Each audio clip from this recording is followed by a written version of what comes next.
Hi everyone, ಇವತ್ತಿನ ದಿನ S R ನೋ ರೀಡಿಂಗ್ನ ನೋಡೋಣ. Angels please guide me. Thank you angels, thank you angels, thank you angels. Bottom of the deck, within the next few weeks.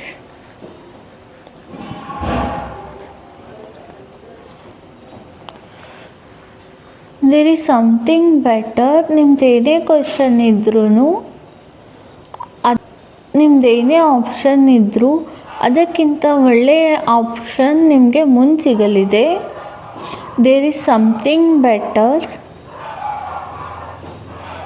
Peaceful resolution. ನಿಮ್ಮದು ಏನೇ problem ಇದ್ದರೂ ಅದು ಪೀಸ್ಫುಲ್ಲಾಗಿ ರಿಸಾಲ್ವ್ ಆಗುತ್ತೆ, ಸಾಲ್ವ್ ಆಗುತ್ತೆ. ವಿದಿನ್ ದಿ ನೆಕ್ಸ್ಟ್ ಫ್ಯೂ ವೀಕ್ಸಲ್ಲಿ ನಿಮ್ಮೆಲ್ಲ ಕ್ವಶನ್ಸಿಗೆ ಆನ್ಸರ್ ಸಿಗುತ್ತೆ. ದೇವ್ರ ಮೇಲೆ ಟ್ರಸ್ಟ್ ಮಾಡಿ. Thank you. Please subscribe my channel, like, share and comment. Thank you.